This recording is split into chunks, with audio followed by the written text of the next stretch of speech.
Bismillahirrahmanirrahim. Assalamualaikum warahmatullahi wabarakatuh. Alhamdulillahirrabbilalamin. Mari kita panjatkan kepada kehadirat Allah Subhanahu wa Ta'ala. Sholawat serta salam mari kita limpahkan kepada Nabi besar kita Muhammad Sallallahu Alaihi Wasallam, yang alhamdulillah kami masih bisa memberikan presentasi di mata kuliah kali ini. Kami dari kelompok 5 yang beranggotakan Safira Husnayati, Handika Panji Nugroho, dan Muhammad Arsy Andika. Kami akan memaparkan hasil diskusi kami tentang penempatan margin dan nisbah bagi hasil pembiayaan. Nah, dilanjut ya. Untuk presentasi kali ini kita ada 2 materi. Yang pertama itu penetapan margin keuntungan, dan yang kedua nisbah bagi hasil pembiayaan. Untuk penempatan margin keuntungan itu ada sub-subnya. Yang pertama pengertian margin, yang kedua referensi margin keuntungan, ketiga penempatan harga jual, keempat pengakuan angsuran harga jual, kelima persyaratan untuk menghitung margin, dan keenam metode penentuan margin keuntungan pembiayaan. Untuk materi yang kedua yaitu nisbah bagi hasil pembiayaan, metode bagi hasil pembiayaan, konsep bagi hasil, dan nisbah keuntungan berdasarkan prinsip bagi hasil. Menurut Karim pada tahun 2008 mendefinisikan margin sebagai keuntungan yang disepakati dari akad murabahah. Berikut kutipannya. Murabahah, akad jual beli barang dengan menyatakan harga perolehan dan keuntungan atau margin yang disepakati oleh penjual dan pembeli.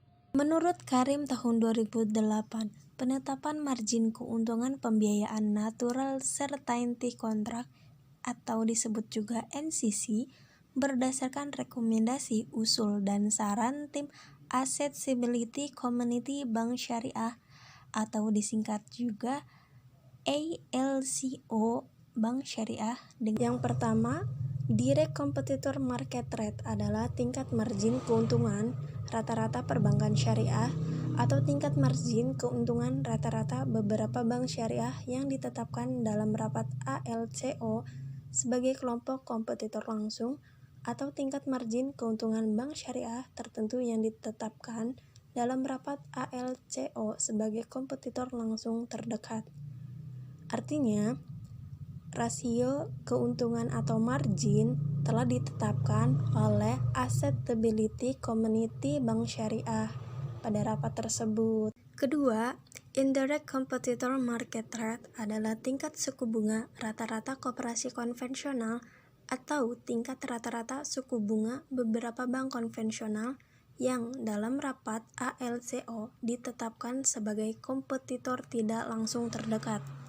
Artinya, rasio tingkat suku bunga bank konvensional di mana hal ini akan mempengaruhi jumlah pendapatan bank syariah. Ketiga, Expected Competitive Return for Investor adalah target bagi hasil kompetitif yang diharapkan dapat diberikan kepada dana pihak ketiga. Yang keempat, ada acquiring cost, merupakan biaya yang dikeluarkan oleh bank yang langsung terkait dengan upaya untuk memperoleh dana pihak ketiga.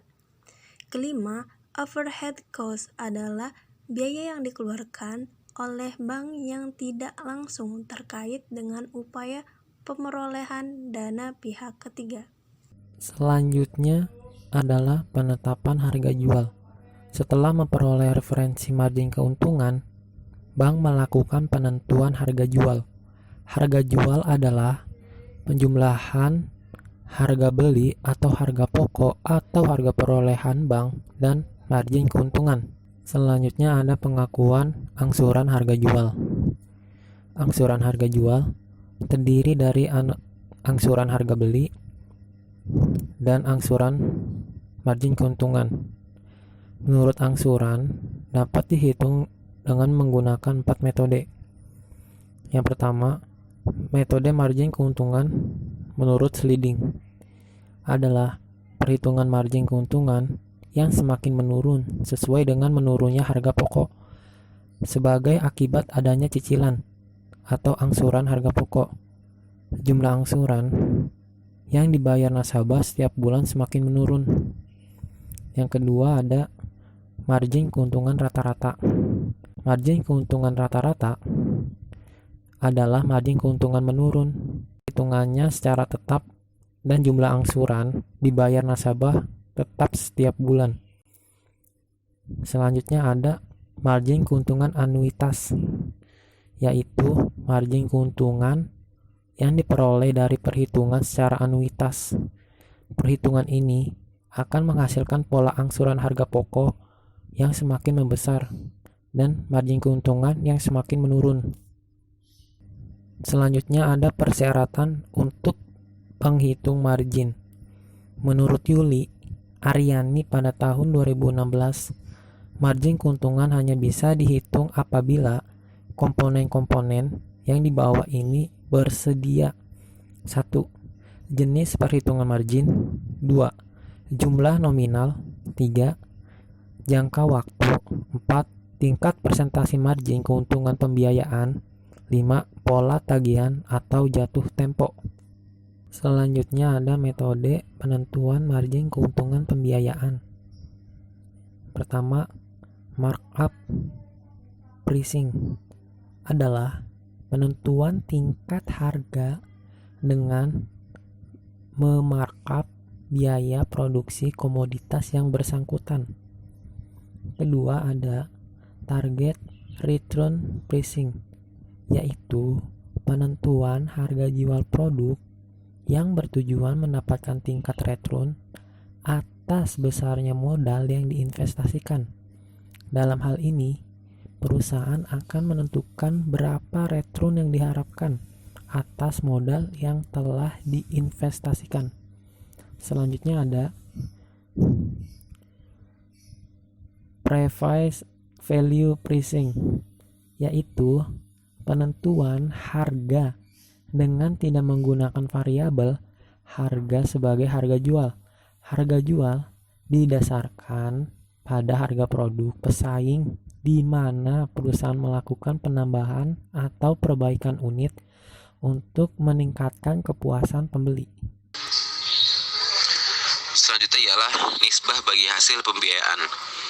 Menurut Adi Warman Karim, yaitu sistem perekonomian Islam merupakan masalah yang berkaitan dengan pembagian hasil usaha harus ditentukan pada awal terjadinya kontrak kerjasama atau akad. Yang ditentukan adalah porsi masing-masing pihak, misal 20/80, yang berarti bahwa atas hasil usaha yang diperoleh akan didistribusikan sebagai 20% bagi pemilik dana atau sahibul mal dan 60% bagi pengelola dana atau mudharib. Metode bagi hasil dibagi menjadi dua, yaitu profit sharing dan revenue sharing. Profit sharing adalah bagi hasil yang dihitung dari pendapatan setelah dikurangi biaya pengelolaan dana. Dalam sistem syariah, pola ini dapat digunakan untuk keperluan distribusi hasil usaha lembaga keuangan syariah. Yang kedua ialah revenue sharing adalah bagi hasil yang dihitung dari total pendapatan pengelolaan dana. Dan dalam sistem syariah, pola ini dapat digunakan untuk keperluan distribusi hasil lembaga keuangan syariah. Selanjutnya, konsep bagi hasil adalah sebagai ada tiga, yaitu yang pertama ialah pemilik dana akan menginvestasikan dananya melalui lembaga keuangan syariah yang bertindak sebagai pengelola. Yang kedua ialah pengelola atau lembaga keuangan syariah akan mengelola dana tersebut dalam sistem pool of fund. Selanjutnya akan menginvestasikan dana tersebut ke dalam proyek atau usaha yang layak dan menguntungkan serta memenuhi aspek syariah. Yang ketiga ialah kedua belah pihak menandatangani akad yang berisi ruang lingkup kerjasama, nominal, nisbah, dan jangka waktu yang berlakunya kesepakatan tersebut. Kemudian, menurut Karim, hal-hal yang berkaitan dengan nisbah bagi hasil itu ialah yang pertama ialah persentase nisbah keuntungan harus didasarkan dalam bentuk persentase, misalnya 50/50, 70/30, dan 60/40. Dan yang kedua ialah bagi untung dan bagi rugi. Keuntungan di atas merupakan konsekuensi logis dari karakteristik akad mudharabah itu sendiri yang tergolong ke dalam kontrak investasi atau natural uncertainty contracts. Yang ketiga ialah jaminan. Bila kerugian terjadi karena karakter buruk, misal karena mudharib lalai atau melanggar persyaratan kontrak mudharabah, maka sahibul mal tidak perlu menanggung kerugian. Jika mudharib melakukan keteledoran, kelalaian, kecerobohan dalam merawat dan menjaga dana, mudharib harus menanggung kerugian mudharib sebesar bagian kelalaian sebagai sanksi dan tanggung jawabnya. Pihak mudharib yang lalai atau menyalahi kontrak ini, maka sahibul mal diperbolehkan minta jaminan tertentu kepada mudharib. Jaminan ini akan disita oleh sahibul mal jika ternyata timbul kerugian karena mudharib melakukan kesalahan, yakni lalai dan ingkar janji. Kerugian yang timbul disebabkan karena faktor resiko bisnis, jaminan mudharib tidak dapat disita oleh sahibul mal. Cara penyelesaiannya ialah jika salah satu pihak tidak menunaikan kewajibannya atau jika terjadi perselisihan di antara kedua pihak, maka penyelesaian dilakukan dengan badan arbitrasi syariah setelah tidak tercapai kesepakatan melalui syariah. Yang keempat ialah menentukan besaran nisbah. Besaran nisbah ditentukan berdasarkan kesepakatan masing-masing pihak yang berkontrak. Jadi, angka besaran nisbah ini muncul sebagai hasil tawar-menawar antara sahibul mal dan mudharib. Dan terakhir ialah cara menyelesaikan kerugian. Jika terjadi kerugian, cara menyelesaikan adalah diambil terlebih dahulu dari keuntungan, karena keuntungan merupakan pelindung modal. Kemudian bila kerugian melebihi keuntungan, baru diambil modal pokok. Kesimpulannya, penempatan margin keuntungan adalah angka tunggal yang menunjukkan seberapa baik perusahaan mempertimbangkan apa yang dilakukan dan berapa yang dihasilkan. Jika satu perusahaan menerima 2 juta US dollar setahun dan 1 juta lainnya, tetapi pengeluaran perusahaan pertama jauh lebih tinggi daripada yang kedua, maka keuntungannya dan karena itu adalah margin keuntungan seharusnya lebih rendah. Nisbah bagi hasil pembiayaan adalah mekanisme perhitungan bagi hasil menurut ekonomi Islam. Idealnya ada 2 macam. Pertama, profit sharing atau bagi hasil, di mana total pendapatan usaha dikurangi biaya operasional untuk mendapatkan profit alias keuntungan bersih, atau revenue sharing, yaitu laba berdasarkan total pendapatan usaha sebelumnya dikurangi biaya operasional alias pendapatan